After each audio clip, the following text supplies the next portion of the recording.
अकेले चाय समोसे बेचती है। वहीं जब दिव्यांशी बीमार होती तो जानवी अकेले जाकर चाय समोसे बेचती और ऐसे ही कई दिन गुजर जाते हैं। जानवी चाय समोसे बेच रही होती कि तभी उसकी नजर एक रेलवे स्टेशन पर जाती है जहाँ काफी सारे लोग होते हैं। इतनी भीड़ देख जानवी दौड़ते दौड़ते अपनी माँ के पास जाती है।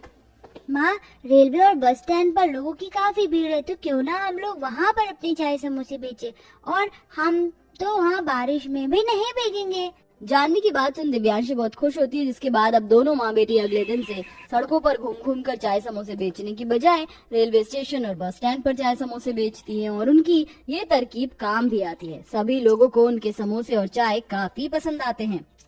बहन जी, गर्मा गर्म समोसे और 5 गिलास चाय पैक कर दीजिए। अरे मुझे भी 3 समोसे और 3 गिलास चाय दे दीजिए, और हाँ, साथ में वो तली हुई हरी मिर्च भी जरूर देना। रेलवे और बस स्टैंड पर लोगों को दोनों माँ बेटी के चाय समोसे इतने पसंद आते हैं कि अब तो उन दोनों के आने से पहले वहाँ पर चाय समोसे खाने के लिए लोगों की भीड़ लगना शुरू हो जाती है। जहाँ एक तरफ दोनों माँ बेटी की मेहनत रंग लाती है और उनकी काफी अच्छी कमाई होने लगती है, वहीं दूसरी तरफ जब से ये दोनों माँ बेटी बस स्टैंड पर चाय समोसे बेचने के लिए आई हैं, तब से तो मेरी चाय समोसे का धंधा ही बंद हो गया है। अगर ये दोनों मेरे साथ मिलकर काम करें तो मेरा धंधा भी पहले जैसा अच्छा चलने लगेगा।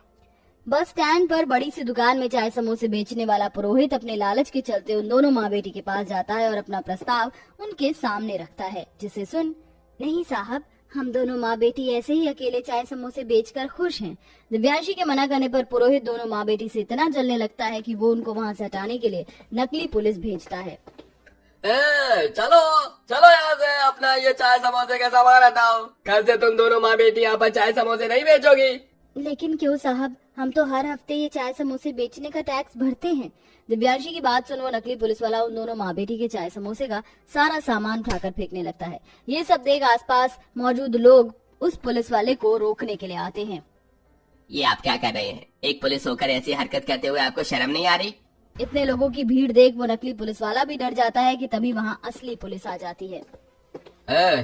तुम कौन हो? और ये यूनिफॉर्म तो नकली यूनिफॉर्म है। तुम्हारी हिम्मत कैसे हुई नकली पुलिस बनकर ऐसे किसी का नुकसान करने की? हवलदार, इसके हाथों में हथकड़ी पहनाओ। अरे साहब, मुझे माफ कर दो, ये सब मैंने पुरोहित के कहने पर किया। उस नकली पुलिस की बात सुन असली पुलिस वाले पुरोहित को पकड़ने लगते हैं कि तभी, नहीं साहब, रुक जाइए, अगर इनकी जगह मैं होती तो शायद मैं भी यही करती। कौन चाहेगा कि उसके काम का नुकसान हो? इन्हें माफ कर दीजिए। मुझे माफ कर दीजिए, अपने लालच के चक्कर में मुझसे बहुत बड़ी गलती हो गई।